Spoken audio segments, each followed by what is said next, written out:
Um, Hello and welcome to another edition of the 60th anniversary of Doctor Who. Poll results from our fans. This is me, Michael S. Collins, here with my colleague Mr. Jon Arnold. Hello. Uh, and remember, you can always comment on what the fans thought down below. We love to hear what you think. And always remember, please like and subscribe. Thank you. So, there are, you've got to the point where you've just got 14 stories to talk about. So we're done by about 3 a.m., yeah? Well, given I know what one of them is, I'm not. And it's you, uh, number 14 in the countdown of the fans' favourite Doctor Who stories, as voted by you, is a classic from the William Hartnell era. In fact, I'm aware that John marked it a highlight in a video we did less than a year ago. It is the Time Meddler. Oh, I love the way this has gone up the rankings over the years. It's just, when I was a young fan, it didn't really have any kind of big reputation. It's just, oh, it's one with Peter Butterworth in, and Peter Butterworth is great. And then they repeated it for the 1992 Resistance is Useless ones? 4-episode Hartnell. And my God, I fell straight in love with it. Look at that first scene. TARDIS scenes, they can be kind of dramatically inert because they're just stopping you from getting to the action. But that kind of welcoming of Stephen to the TARDIS crew, up there is a scanner, and there's blah blah blah. Over there is a toy banner on chair. Sheer poetry, dear boy. Hey. And Michael, as we all know, is a big fan of pandas, and therefore it scores higher with both of us here. It's a brilliant idea. It's the first one you've got someone going into history with a kind of idea of anachronistic technology to interfere with it. It's kind of an obvious idea for Doctor Who to do, but beautifully done. It's someone who is, I would actually say, as much as the Master is the opposite of the Doctor when he's introduced, the monk here, or the meddler, however you want to call him, is the same for the Hartnell Doctor, because the William Hartnell Doctor is not a big hero yet. He's more someone who randomly ends up in history. The monk is someone who quite deliberately ends up in history, but is just there for a bit of a laugh, just like the Doctor. So, yeah, I absolutely love that this is in the top 20. I love that it's going up the charts. It's a cracking direction on it from as well. Great cliffhangers. Hartnell on top form, having fun. Butterworth, and obviously, I think it's the first time we see another TART. I would have loved to have seen the impact of that cliffhanger at the time. I have underlined Hartnell is amazing in this, is one of my takeaways. And he really is. Like the whole scene where he's retorting to Stephen has such a lyrical quality to it, and he just bounces off in perfect synchronicity. And this is a William Hartnell that we know can fluff at the odd line at times, but he's very good at these ones. He can kind of get into a rhythm. Absolutely. I think that's a lot of the thing with Hartnell. This is it's 48 weeks a year or so production. And even the best actors are going to fluff at times on that. I don't care who you are. Oh yeah, and that's a gift to an actor, a scene like that, isn't it? Just boom, boom, boom, and a punchline. Thank you very much. Then he becomes really annoyed with Stephen's stick in the mud inability to believe that he's travelled in time, which leads to that great argument about the Viking helmet. He goes, "What do you think it is? A space helmet for a cow?" And the bit about how the TARDIS could change its appearance into a howdah, for example, a bit of Verity Lambert teaching the kids there. Peter Purvis is always quick on with the put downs. Meanwhile, Douglas Camfield is shooting this from above because he's taking the point of view of the meddling monk who's watching them from. It's another good example of Douglas Camfield and his camera bird's eye looking down on a scene. beautiful. And going back to I love that delivery line, no more monkery. Yeah. Um, Glorious. More monkery is what we say. Bring him back. I particularly like the fact that having captured the Doctor, which leads to that great William Hartnell Furious look at the end, episode 1, love it. Oh, yeah. We start episode 2 with the monk making a fry-up breakfast for the Doctor. Could you imagine other villains doing that? The Dalek Emperor, eat your scrambled eggs or they'll go cold and they will be exterminated. We have fried this bacon for you. Why have you not eaten it? And I particularly love the monk's to-do list, which we see he crosses off bits of his master plan. Oh, yes. I Um, do have a notebook with that, which I don't quite have to hand here, but glorious. It's just absolutely wonderful. It's everyone having fun. It's almost a kind of the definition of what Dennis Spooner's version of Doctor Who was like, or what he wanted it to be. I mean, unfortunately, the bit that makes me downvote it slightly, which we're not going to go into, I'll just point out that there are triggery warnings for people who don't like certain things in their drama, that they should maybe check in advance before watching this. So there are some problematic parts in the show, but weirdly, as a whole, it's a genuinely beneficial message. Absolutely, and I love that for the Blu-ray that they reconstructed the lost 8 seconds as well. And of course, the monk's got a TARDIS. Got a TARDIS. The monk's got a TARDIS. I suppose it's not surprising that William Hartnell, who shows himself up to have great comic timing, and of course he's in many great comedies. I'm a big fan of The Mouse at the Ward, where he's a straight man to everyone else's insanity. And Peter Butterworth, comic legend, should have such great chemistry together and timing. Number 13. In the decades since, geez, I'm getting old, it has become recognised as one of the classics of the original series of Doctor Who from 63 to 89. We're talking about Full Flight. I almost feel this is too low. Well, believe it or not, it's not even the highest ranked McCoy. I can believe that. There better be more McCoys coming. What a beautiful piece.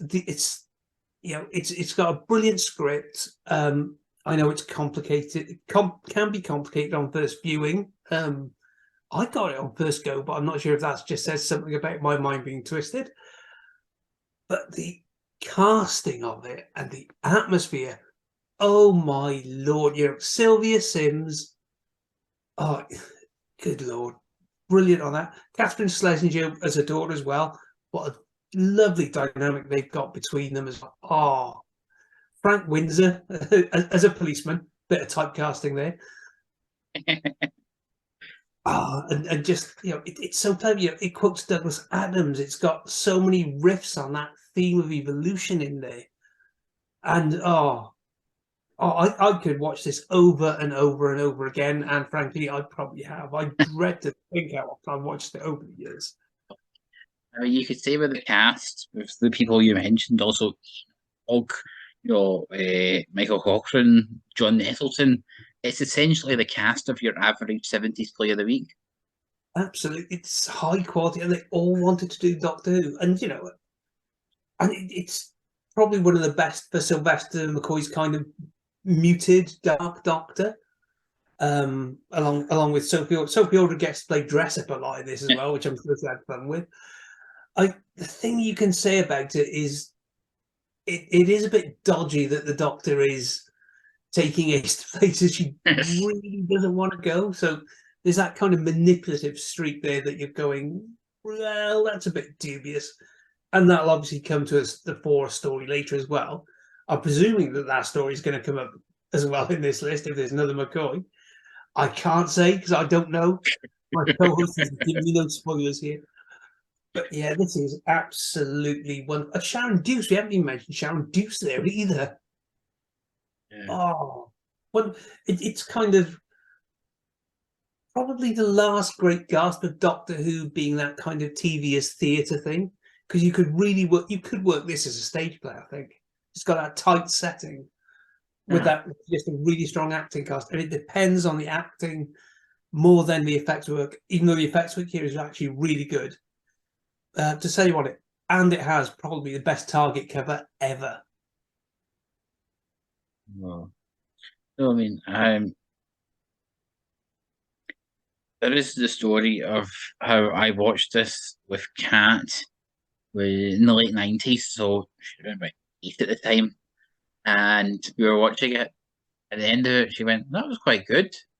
And I said, "Yeah, it's got a reputation with Doctor Who fandom for being complicated and hard to understand." And my sister's reply was, "Why do Doctor Who fans have a reputation for being thick?" Yeah.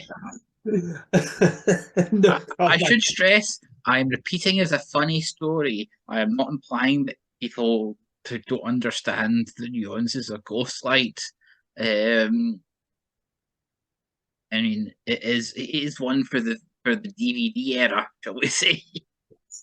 When you're at the age where they know people in the kind of era where they know people are going to rewatch these things, so you've got layers to it. So there will be stuff you don't notice on first transmission. But they were putting in specifically because they knew that John Arnold was going to VCR it and pause it scene by scene to work out what was. Yes, they knew. I got my first video in 1988, and I Yes. was just going to rewatch this endlessly. Yeah, those two, 25 and 26, I think are probably my most watched Doctor Who because they were the ones I had off air at the time, and that was it. I mean, like, most watched is a story that's still to appear in our top 10, actually. Mm-hmm. These are there. But Ghostlight was certainly one of them because it was one of the McCoys I taped in early '95. So Great Show in the Galaxy, Happiness Patrol, Remembrance, they would have been among the stories which I saw over and over again from the age of like 8 to 12. They're perfect stories for that age, I think. Another great example is The Mind of Evil, which isn't on this list, which I will stand, possibly with a great deal of nostalgia. It's been one that I've always had a great deal of time for. You don't need nostalgia to be fond of it. um, I loved it from the moment I read the Target novel. I will say about Sylvia Sims, who is her usual amazing self in this, that it's amazing that all you need to do apparently is dye the hair of one of the most recognizable actresses of the 20th century, and I will not have noticed she was in Doctor Who for 20 years. It can work, yes. It's like, it's just somebody was mentioned Sylvia Sims as a ghost. Like, I went, really? And I went to go check. So she is. How had I missed that all the time? Oh, Shows how good the performance is, doesn't it? Oh, some of the lines in here are so gorgeous as well. Cream of Yeah, Scotland Yard. that was my first one. Brilliant bit of black humour. I'm surprised they sneaked that through the BBC, to be honest. Probably because no one above it was watching. Oh, I mean, the bit that there's also it's so influenced by Douglas Adams. They basically make a shout out to him with the who said about inviting your who said about inviting your ancestors. They never invite their ancestors to dinner, isn't it? That's the one. But the bit that shocked me when I last watched this, because I forgot it was in it, is that it obviously part of this is that light controls things around him. So Yes. he is taken over Sylvia Sims. He was shaping a Redfern in that until they break loose and cause all the chaos from his point of view. And he is in the mind of Gwendolyn. It's not what it was. But when she's freed from that, she goes to the doctor, and any sorry, hard to revive. When her mind is free of this, she goes to the doctor, and in nearly any other Doctor Who, this is where the person reaching out is, don't worry, the doctor's here, he understands. We've seen it before, he'll always see the goodness in people. But in this one, he's like, nope, you, you wanted what happened, even if you weren't in control. I don't forgive you. And she's so shocked, she runs off and gets killed. And Yeah, it's so dark. it's very kind of folk tale, isn't it? That sort of punishment. Just that. Yeah.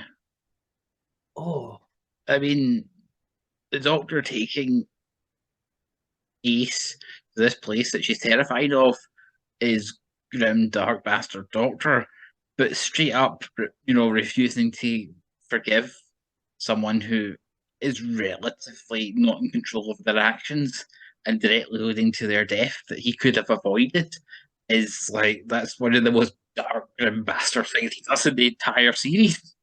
well, he refuses to even comfort her in any way. Hmm. It's so cold. Yeah. But I know we've got this far without mentioning Light himself. I think, well, in that case, you'll have to file us under imagination, comma, lack of.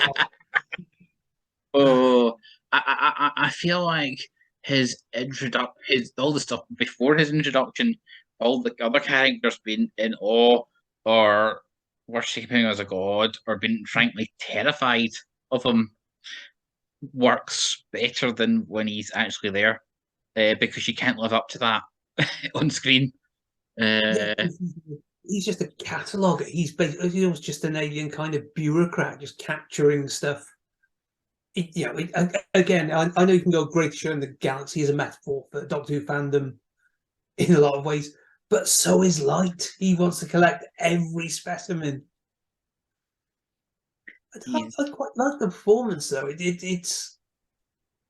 It's nicely kind of disconnected from around. He doesn't understand anything else. I like how it's another one of those. The Seventh Doctor thinks he's got the plan sorted, only things go wrong, so he has to come up with a backup plan on the fly because he doesn't expect Light to be so homicidally insane over evolution when he appears. Oh dear, what's the matter? Like, changed your mind?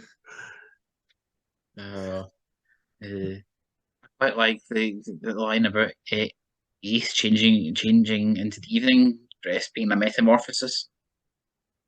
Yes.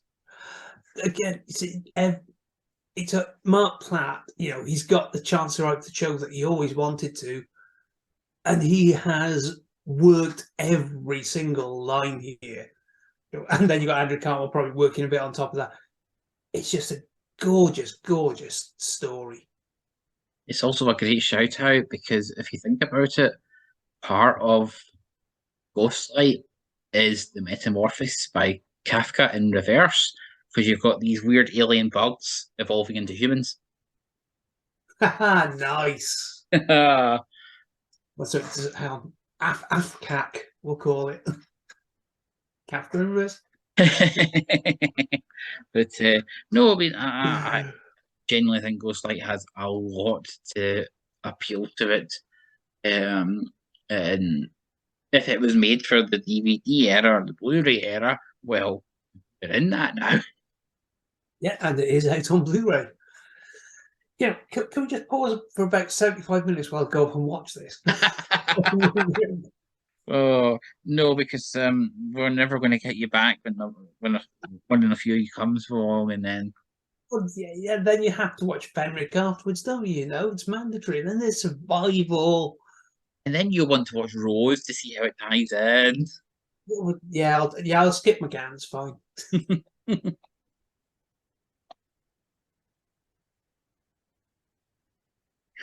Oh, And then there were 12. The final 12. Oh, Leslie the Doctor from now on. well, let's see. We have, I can do a quick up.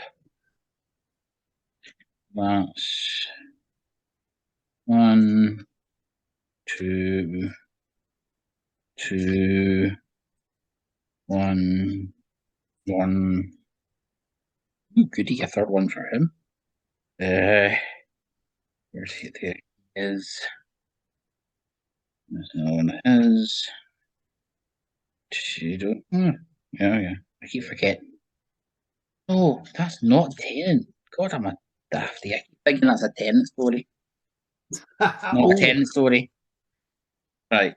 So, in no particular order, in chronological order, we have in the final 12, we have one Hartnell, one Troughton, fun. Pertwees. Paul was voting in this, you see. It's always worth voting. It's those that turn up have the say. Yes. Democracy. Two Toms, one Peter Davison, which is going to be blatantly obvious. Okay, I'm there. 3 McCoys still to go, and 1 Eccleston. Ooh. And possibly the hinting that I just said, I thought it was. I keep thinking it's a Tenant story, but it's not. Ooh. Interesting. But So what you're saying, it's a long game, right? oh,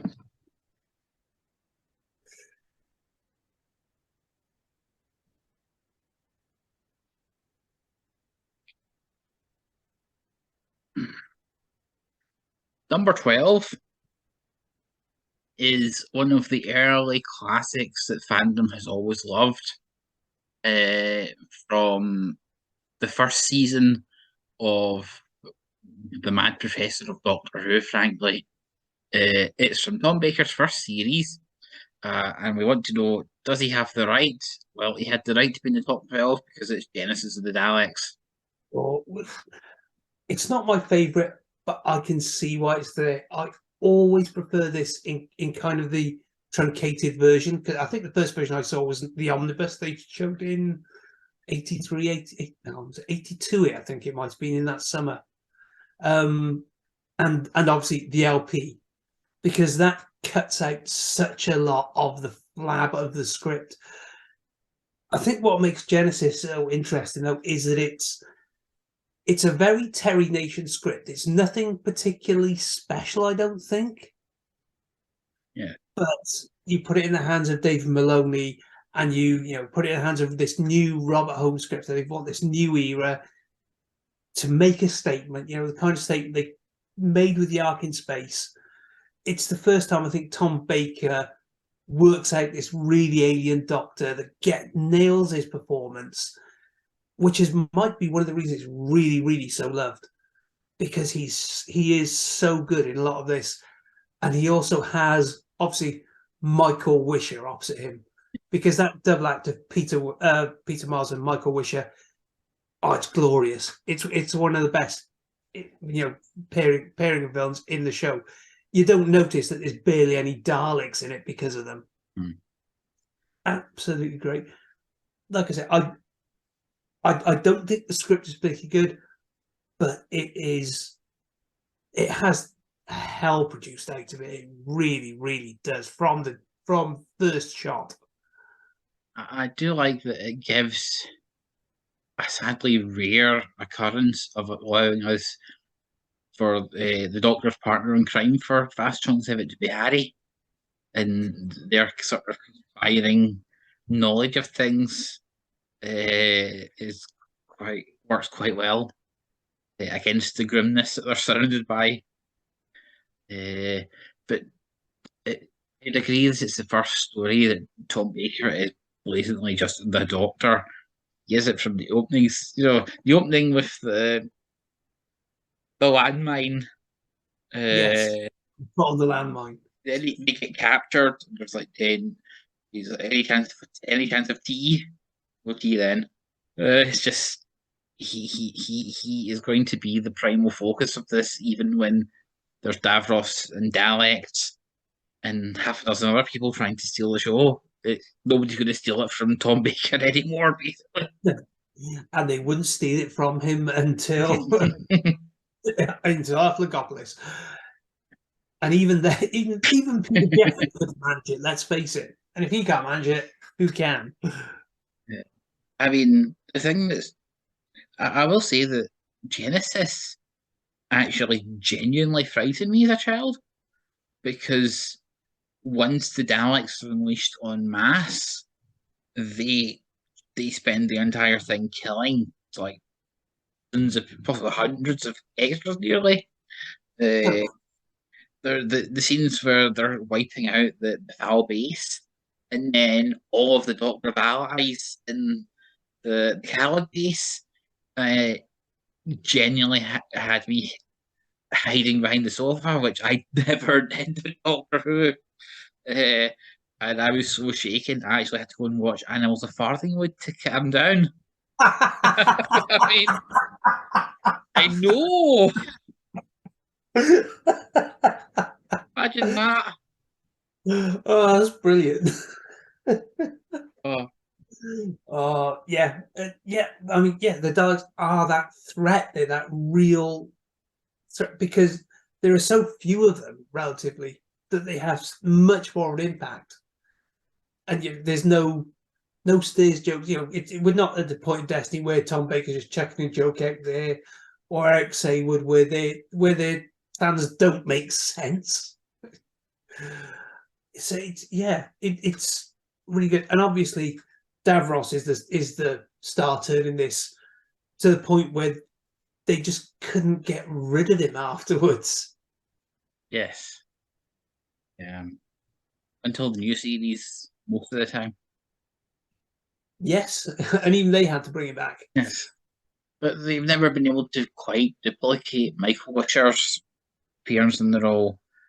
The bits where the doctor tries to set him an ethical test about the virus and he fails it ruthlessly. That's Yes, I would do it. or the way he casually manipulates the rebels into losing while they think they're winning. Yeah. Oh, it's so. Yeah, I think a lot of it is that the Hinchcliffe and Holmes era.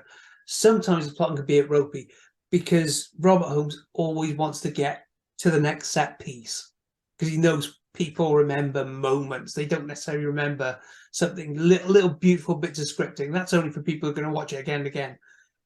You're making TV in the 70s, you want to be remembered. And you've got that, you've got Have I the Right, you've got the interrogation scene, you've got the first Dalek. Oh, I'm not as high on it as others, but I wouldn't say that I can't see where it comes from. I can quite happily excuse the usual ropey plotting from Terry Nation as well. Oh, I'd also like to shout out for one of my favourite background characters is in this, and it's James Garbutt's Ronson, the first on-screen victim of the Daleks. A traitor, Yes. Ronson. I know Garbutt signed up straight up because he heard he was going to get exterminated. That was like I'll take the role. Brilliant. It's up there with kicking K9 as a reason to take a job. But All that I love how the character starts off as a jobsmith, and then as evidence comes towards him, he's willing to take it on, to the point where he's basically doomed himself, but he stays in position because of his loyalty to his own side in a war, which is what's going to doom him as he's painted as a traitor. It's quite a tragic. I mean, he was doomed anyway because he's a Khaled and Genesis is the Daleks, but he's doomed because he wants to be a better person in a story where few people do. Yeah, it's almost a secret army, isn't it? In that way, in that kind of complexity of war thing. I would have compared him to Terence Hardyman's character, but Hardyman isn't really Yes. looking to be a better person. He just wants to get out. And who can blame him, quite frankly? Oh. And then there were 11, and we're running out of time for part one. So I'm going to cut this and save it, and we're going to have to wait 5 minutes as per usual with Zoom's new management. So So, I'll get a refill here. you know, see you in 5.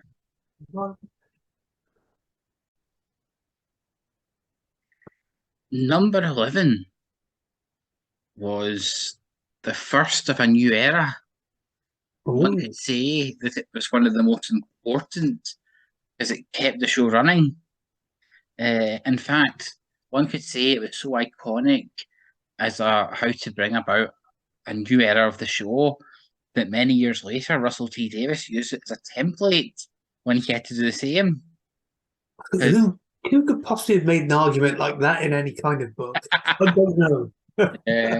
Because it is Spearhead from Space. It's Spearhead from Space, just from straight away, from the pure look of it. I know it's almost an accident that it was made entirely on film. You know, it's production circumstance rather than a deliberate choice. But I came to watching this as a VHS on that compilation VHS they had out in the late 80s, probably 88. Might be the third one I ever got. It's either third or fourth. And it is just a phenomenal looking production. I think it's Derek Martin's last story that he directs. Well, you've got Derek Martin's directing, Robert Holmes, probably his first great script for the series. I believe it's not an original idea. It's very much saying, I see Quatermass. It is quite Quatermass too, shall we say. Just a tad. And yeah, it's a perfect introduction because it's in color. It's a new Doctor, and it's a very, very different tone from what you've been watching even the previous summer. I know the War Games is a little bit on the grim side, but it's that whole season 7 thing, which it's so different to either season around it. It's just sets a tone, and it's a show. I wouldn't want it to always be like that, but it gets that whole ITC series out of it, and it's so beautifully done. I suspect at least one of the stories following it will appear in this list because it's that good of a season. Yeah, and John Pertwee, once he's gotten off, he's had a nice first week laying in bed. That's the kind of job you want. Again, he just nails that Doctor. Maybe he's not the greatest actor, but that presence he has is fantastic. Straight away, he owns it. I like how one of the things which, again, a certain Mr. Rusty T. Davis borrowed wholesale for Rose is that we are essentially introduced to the new Doctor through the new companion. Yes.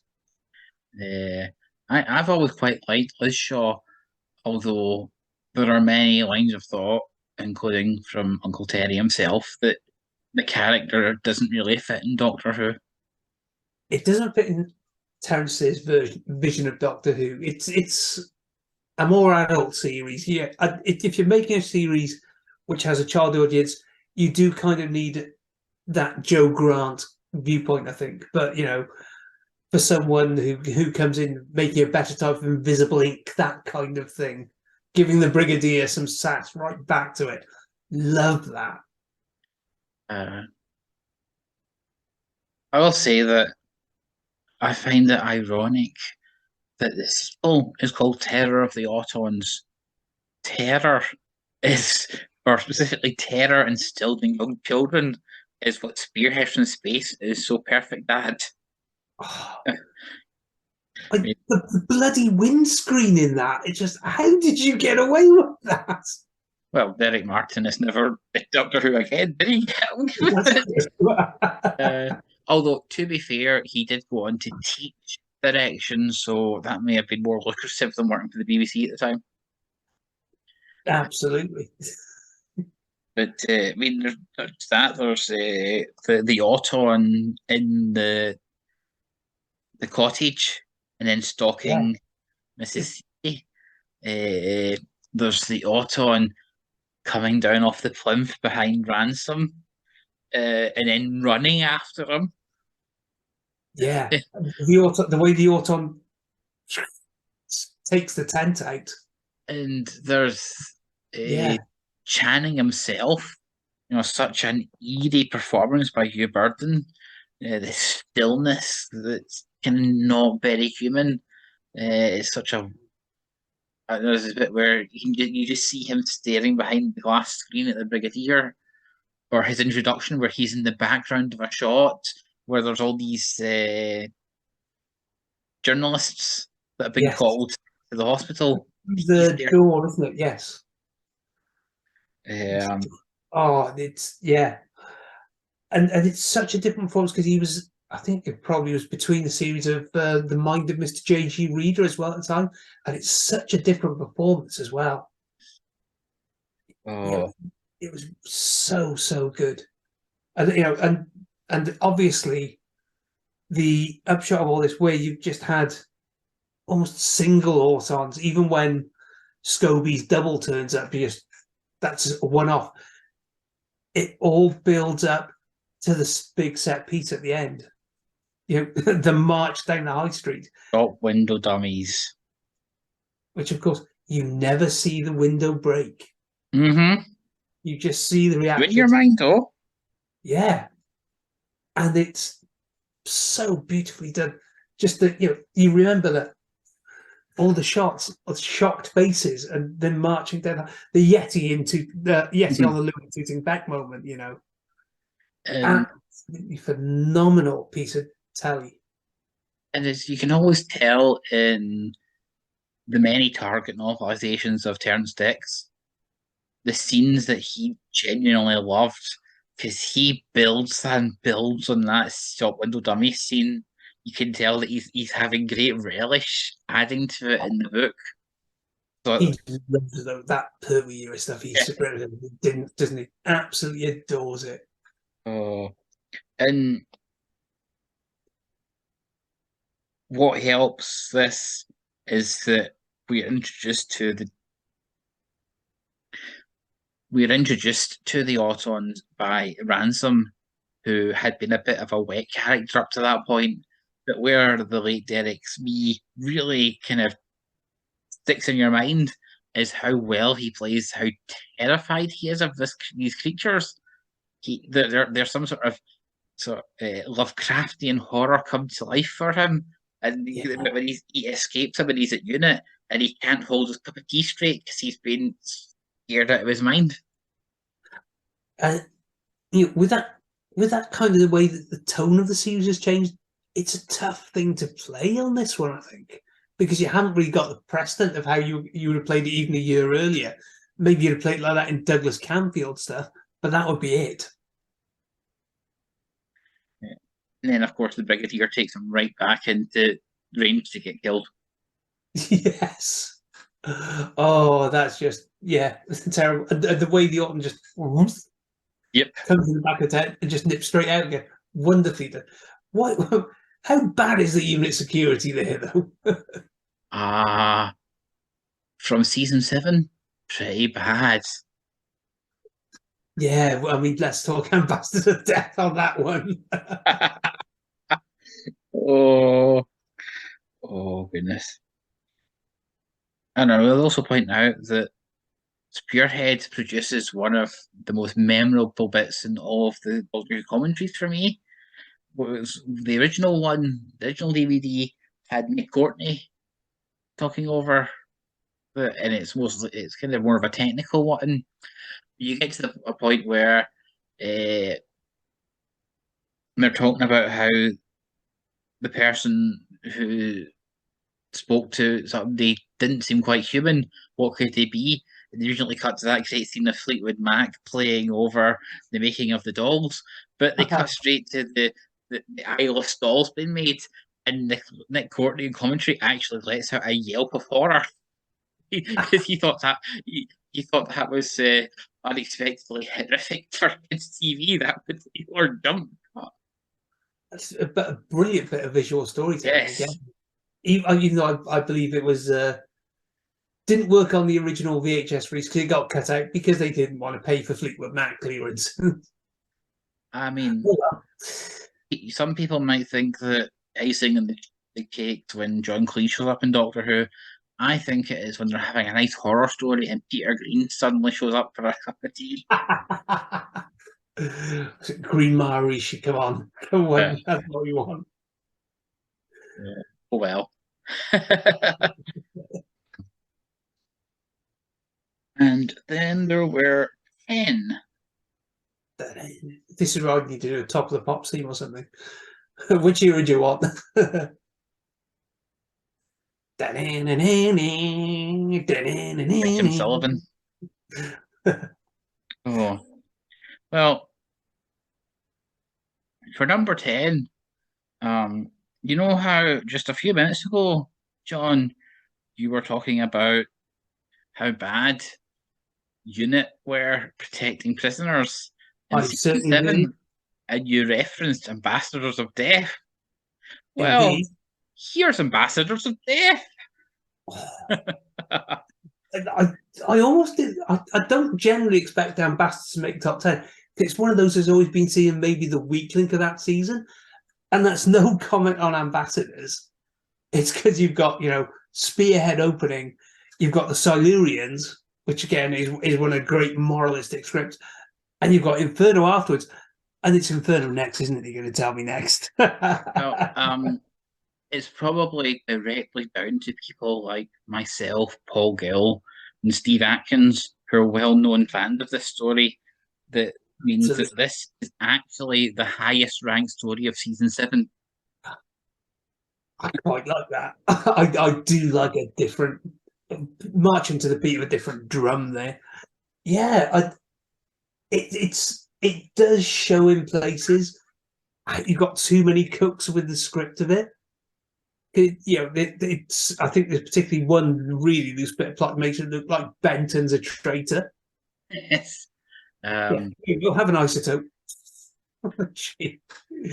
But it's Doctor Who as action adventure.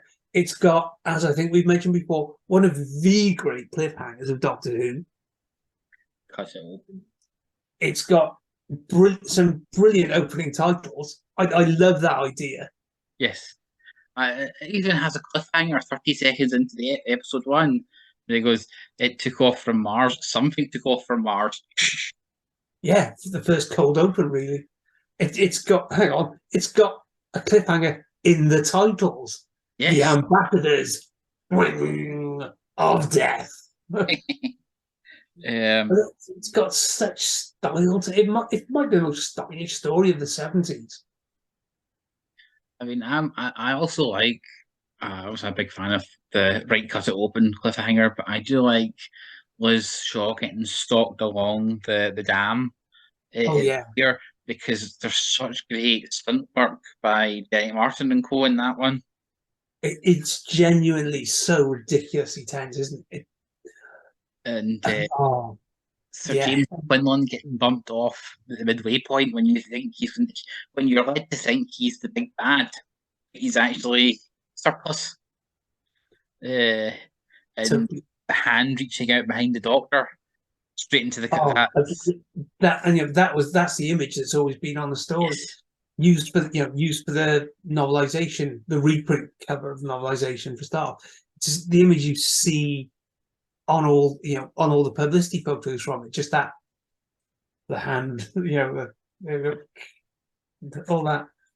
I will note that I'm first to defend John Pertwee's doctor from him being a grumpy bully accusations because I feel it's overanalyzed as a complaint, especially compared to certain successors of his in the role, shall we say? Yes. But in his grumpy bully status, I really love his hypocriticalness in his introduction to space control, where he meets Cornish, and wonderfully played by Ronald Allen. Imagine, it's amazing how better your performance is when you're not hampered by a really uncomfortable Dominator's outfit, shall we say.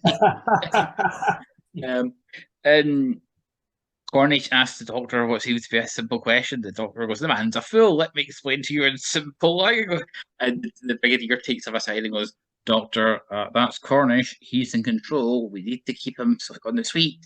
Doctor turns around for a beat and goes, "My dear fellow, how nice to see." And he does that in Inferno later as well, doesn't he? Yes. It's gorgeous. Uh, And of course, the Doctor does magic tricks, genuine magic tricks. yes, but they're not magic. It's just advanced science. Absolutely. Take that line and save it because we might need it for later. I do like the fact that there's a joke in the discontinuity guide that is so straight. People didn't realise it was a joke for 20 odd years, where they refer to the fact that Taltalon, Robert Cloden, loses his accent in all the outdoor scenes. Yes. And I didn't even realise this was a joke until Toby Haydock pointed out that Tatalian has one line not in. So it's and fandom's just been taking this as a because they we like to take things in face value without double checking. This and joke is a serious. Huge chunks of fandom wouldn't even have seen it at the time the discontinuity guide originally came out. Oh, It's a great joke too. It just switched me over. I'll have to have a word with Mr. Topping at all next time I see him. And I think we haven't. I think we barely even mentioned Carrington yet, have we? No, and as I say, I love the shades of grey in this story because there is no real mastermind villain. Carrington has PTSD and he thinks he's acting to save everyone. Yes. And the great thing about it is that both the Doctor and the Brigadier and even the alien ambassadors himself sort of realise this, and everyone wants to come to a solution that will save the day, but not, destroy this man who's already destroyed himself. So it's what you'd hope if you've got David Bitskett and Malcolm Hawke working on that script. And it's such a wonderfully complex thing. It's just the wrong person is in the wrong place at the wrong time. That's the whole story. Yes. It all sets up because they didn't realise that first contact would be fatal.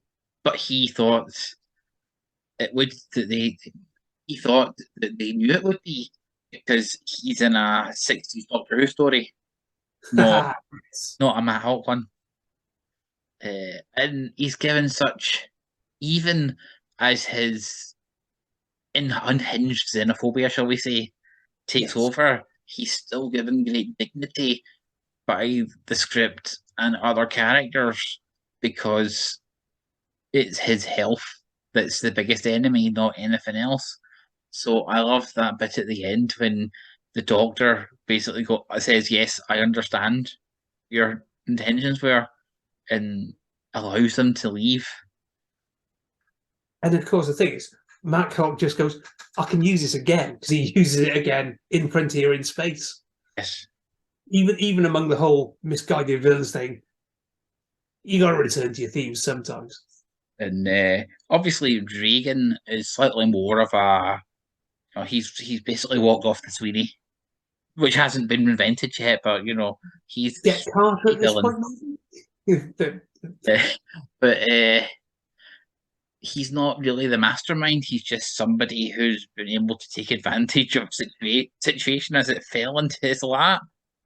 And even then, he tries a Karma Houdini spot at the last minute.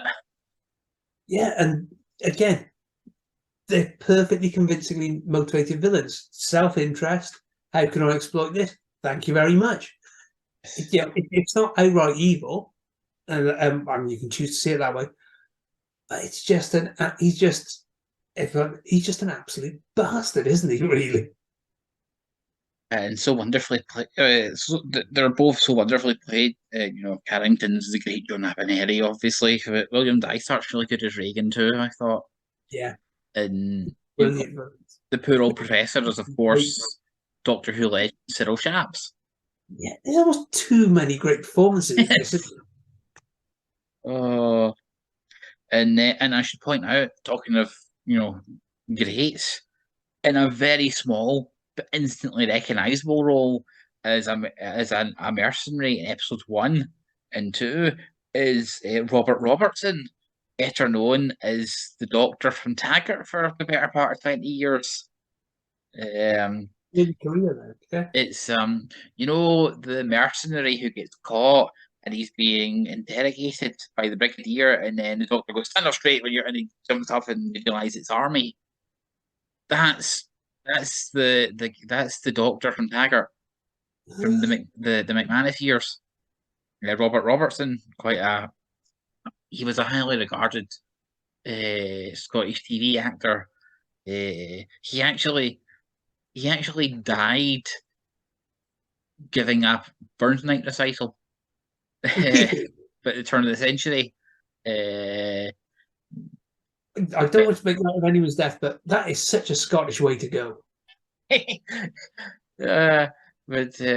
was in Taggart from the start till pretty much the last series he filmed before that, and it's another one of those examples of people on that show showing up in Doctor Who.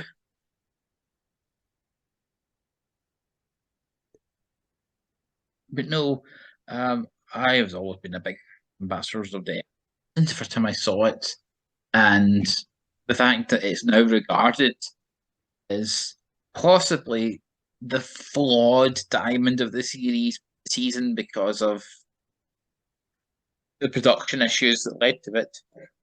It's still seen as a positive member of a great season, which I approve of. And who's directing it again? Because again, phenomenal job. I forget who directs it. Not. I will double check, but I think it was Virgil Ferguson. Yeah, as I said, with the action scenes, with the tension, he does a phenomenal job on what is a limited budget. It was directed by Michael Ferguson, who had such a lovely shot for how to frame. Yes. He didn't get voted in our fandom top directors poll, which was a bit of a miscarriage of justice.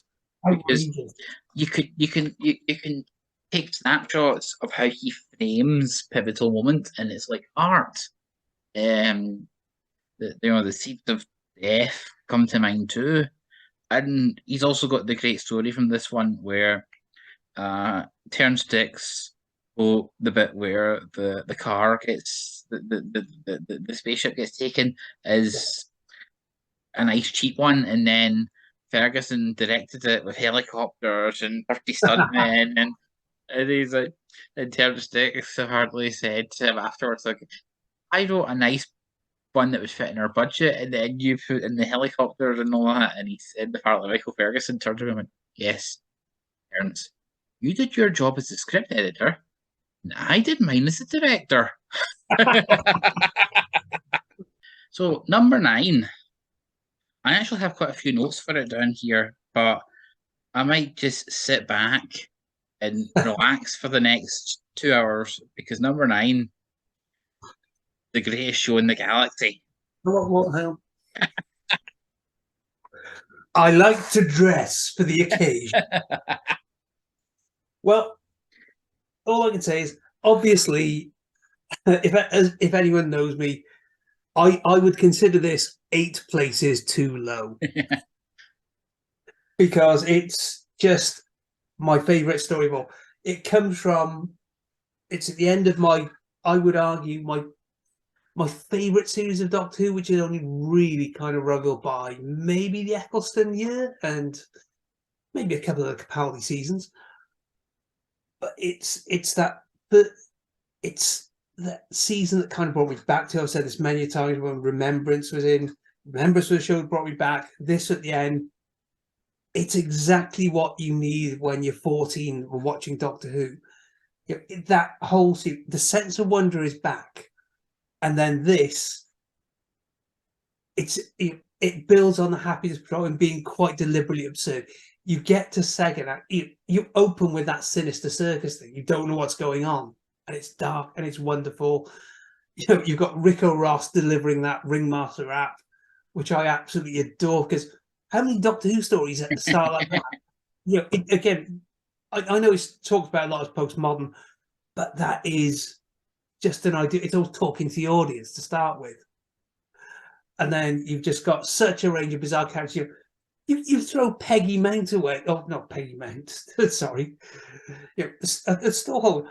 That's a throwaway. You're throwing away great actors in tiny parts. You know, would you want to do Doctor Who? There you go. You can go on a quarry for a day.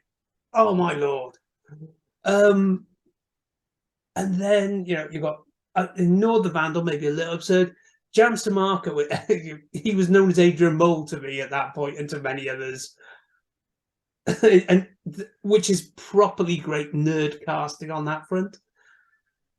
And then I would argue he should be talked about as one of the great Doctor Who villains, Ian Reddington as the Chief Clown. Ian Reddington quite notoriously cut down his lines as far as possible. There is so much of this conveyed in body language, just the gestures, the hand gesture, that little gesture like that, and the smile. The smile that's obviously got something behind it. He's so good at conveying what's behind the eyes on screen. And that's all before we come to the great production accent. BBC Centre being closed down for an asbestos scare, so they had to make it in the car park. It's all on outside broadcasting. And that gives it a kind of a very different atmosphere to what it would have been if it had been in the studio. Maybe it would have looked slightly less convincing. And and I haven't even got to T.P. McKenna yet. T.P. McKenna, again, it's effort. He's got to play the old boring colonial guy, and he nails it. He makes it such a fun figure, and yet when he'll turn to the dark side, perfectly believable. Oh, and then you've got the gods of Ragnarok at the end. The TV audience, the Doctor, always on trial with the viewers, as we know. Which all leads to Sylvester McCoy getting to play his entertainer stuff, with the magic tricks. I believe he was taught by the guy. Was the Great Soprano? I think Ali Bongo was Talon's, and I think Jeffrey Durham was this one. And it's phenomenal. And then right at the end, you get one of the great iconic Doctor Who shots. McCoy walking away from as everything falls apart, as everything blows up.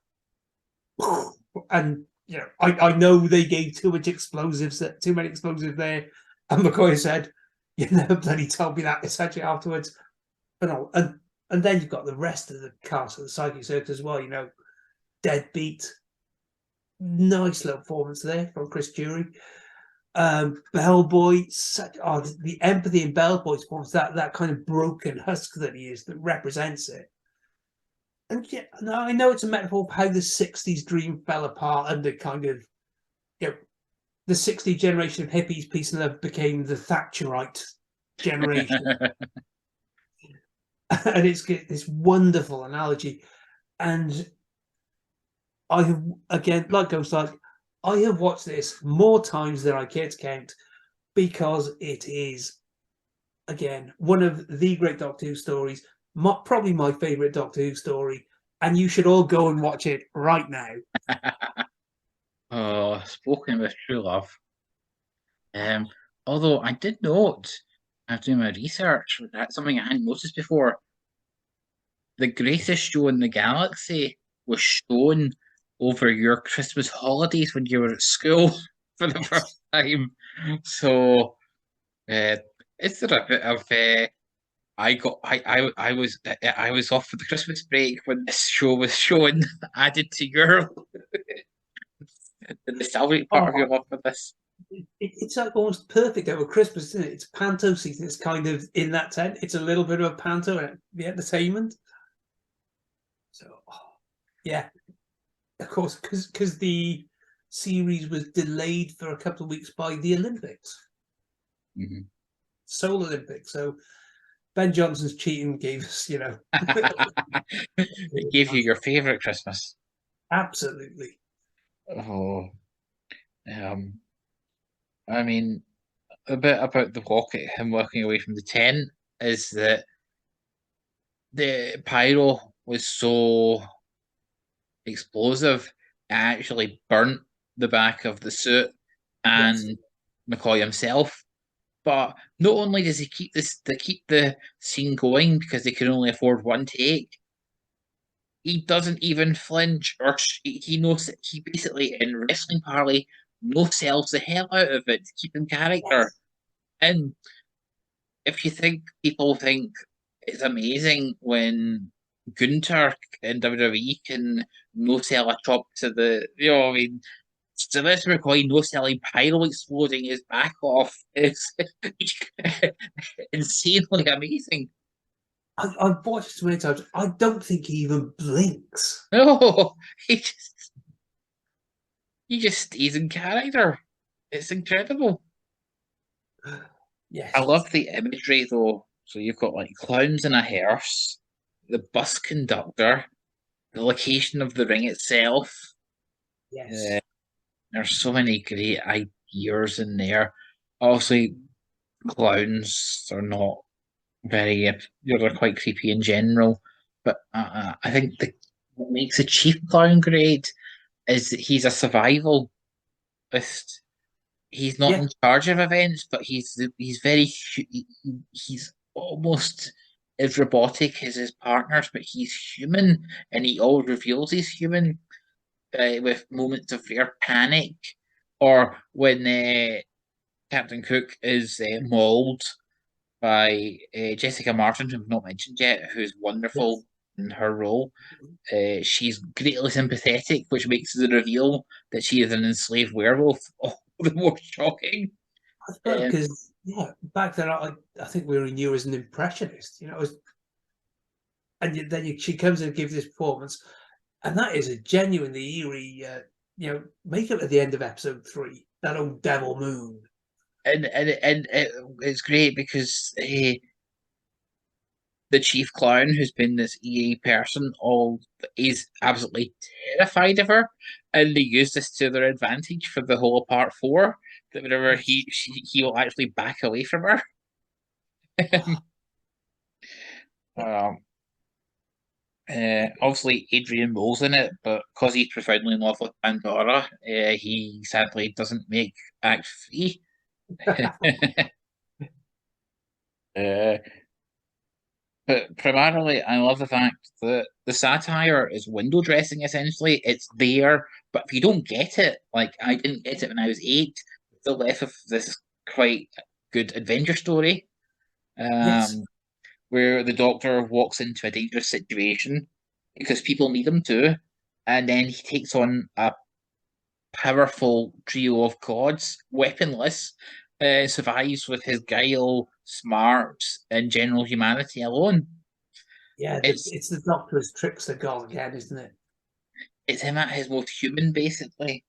And primarily, after 5 years of a Savor universe, I primarily love the ethos at the heart of Greatest Show of the Galaxy. Because if you think about it, the characters split into two. Everyone who seeks glory dies. Everyone who's in it solely to help someone else lives. With Totally. a few sad red shirt exceptions at the start to force the tension up. But in general, Ace wants to protect people. Sheila, the doctor, is there to be Doctor. He lives. Max is interested in others, but Cook and Nord and even Adrian Mole himself and the Chief Clown, they're all self-interested, so they fall to their doom via avarice. So you still say it's feeding into this Thatcherite, anti-Thatcherite stuff, isn't it? Come on, even more than the Happiness Patrol. Yeah, um, and I would say that T.P. McKenna, what a great actor he was, and he really adds his role as Captain Cook, who is introduced as a hypocritical slave trader, essentially, in part Yes, one, and becomes even worse.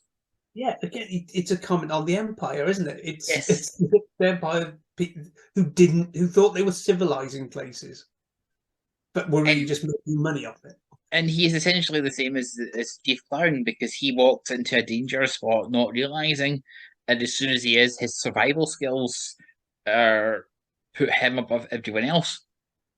And Yes, in McKenna, he just he will give a worried look, or he'll be fully listening in the background of shots, and he can give you character that the script doesn't need to give you in dialogue because it's there in the performance. yeah, and you notice he's never rushing around. It's never demonstrated. Again, like Ian Reddington, he's quite still in his performance. With a cup of tea, he's never rushed, is he? And it's a realization that's where the power is in your villains. I think. And the scene where he basically leads, uh, sorry, what's Adrian Mole's character called again? The Whiz Kid. The scene where he basically leads WizKid to his doom through kindness of to a fan is Yeah, one of the most villainous things that happens in the McCoy era. such a nasty piece, isn't it? Yes. Oh, Oh, but I mean, I know you regard it as the great. It's your moon base. Uh, Perhaps I don't have it that high, but I would certainly have it easily well into top 20 of the whole series. absolutely. All right thinking people do. That's right. Oh, and then there were eight, and we've already come to the end of another one.